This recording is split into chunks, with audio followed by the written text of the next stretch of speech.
Assalamualaikum warahmatullahi wabarakatuh. Alhamdulillahirabbil alamin wassalatu wassalamu ala sayyidina Muhammadin wa ala alihi wa ashabihi ajma'in, amma ba'du. Insyaallah pada pertemuan ini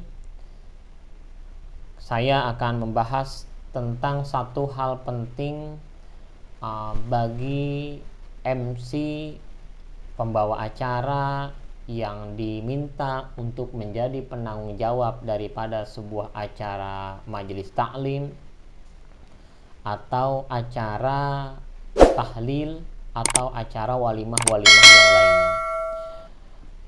Tapi di sini tergantung daerah masing-masing, karena setiap daerah itu berbeda-beda.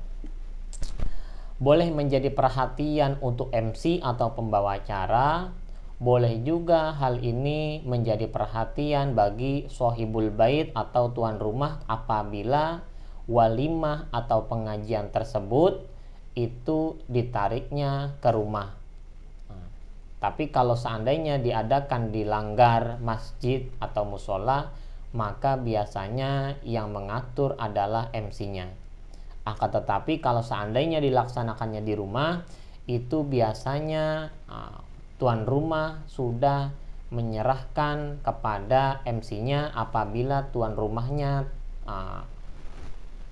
belum tahu atau belum mengerti bagaimana teknis kalau acara walimah itu. Maka dari sini saya akan berbagi, mudah-mudahan bermanfaat dan mudah-mudahan tidak menjadi suatu kesalahan. Jadi apa teman-teman, satu hal penting yang menjadi catatan di sini adalah ketika kita ingin mengadakan walimah atau kita ingin mengadakan suatu acara, baik tahlil ataupun akikah ataupun yang lain, apabila mengandung unsur acara tahlil atau tasyakuran, maka satu hal yang penting itu adalah bagi sohibul bait atau tuan rumah ataupun MC yang sudah diberikan kepercayaan untuk mengatur daripada jalannya acara, hendaknya untuk menyiapkan tempat. Nah ini teman-teman, jadi tempat ini kadang terlalu disepelekan atau sampai tidak terpikirkan, sehingga kalau tempat ini salah menempatkannya, itu hasilnya kurang maksimal teman-teman. Maka itu di sini mudah-mudahan apa yang saya sampaikan bermanfaat dan kita untuk sharing. Jadi contohnya bagaimana? Contohnya yaitu apabila acara ini diadakan di rumah, maka MC atau tuan rumah itu selayaknya sudah bisa mempetakan daripada jamaah. Maksudnya bagaimana? Maksudnya mana tempat untuk jamaah, mana tempat duduk yang akan diduduki oleh guru atau ustadz ataupun tokoh masyarakat yang dihormati. Nanti di situ finalnya teman-teman.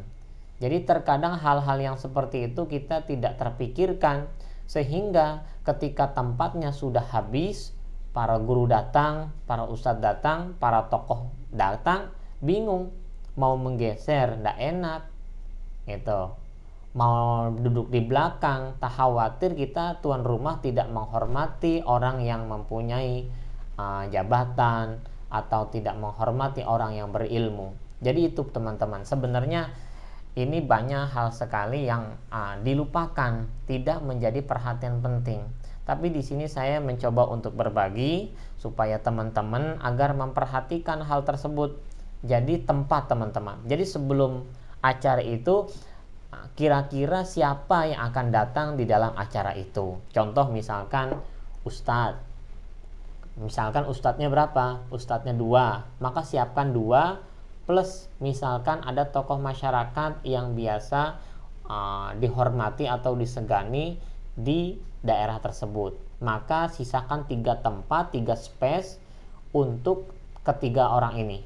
Gitu. Kenapa? Karena supaya ketika 3 orang ini datang, tidak menggeser daripada jamaah yang tadinya sudah duduk. Karena biasanya kalau tidak disediakan, jamaah kan nggak tahu, biasanya duduk saja. Tapi kalau sudah duduk itu mau geser serba salah, mau duduk di sono ustadznya di belakang juga serba salah. Maka dari itu di sini saya memberikan kita sharing teman-teman, agar kita ketika mengadakan acara, kita harus mempersiapkan dan memperhatikan hal tersebut. Memang pada dasarnya baik ustadznya ataupun tokoh masyarakatnya itu saya yakin 100% tidak gila hormat atau ingin dihormati sehingga ingin diletakkan atau diberikan tempat di depan atau di muka. Itu. Akan tetapi di sini kita mengedepankan etika agar kita mampu menempatkan orang-orang yang memang berilmu, orang-orang yang memang mempunyai jabatan, setidaknya mereka yang terhormat untuk kita berikan hormat dengan menyediakan tempat yang khusus tanpa menggeser para jamaah, teman-teman. Itu.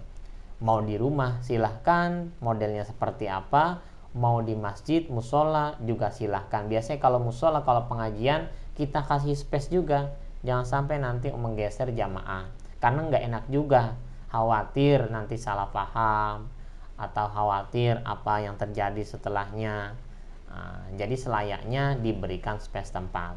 Kemudian yang kedua, kalau acaranya itu dilaksanakan atau ingin diacarakan di rumah, yaitu kita melihat setting pemetaan duduknya para jamaah, bagaimana ketika pembawa acara, pengisi acara itu mendapatkan tempat yang pas. Contohnya misalkan tempatnya nggak muat rumahnya, ada yang di luar, ada yang di dalam, ada yang di ruang tamu, sehingga terbagi seperti itu, maka sohibul bait atau MC ini mampu mempetakan daripada tempat duduk MC-nya atau tempat duduk pengisi acaranya atau tempat duduk tokohnya gitu. Saya juga nggak tahu ini sebenarnya ini penting atau tidak, tapi menurut saya ini termasuk hal yang penting ketika kita ingin mengadakan acara, karena khawatir kita tidak menempatkan sesuatu yang pas,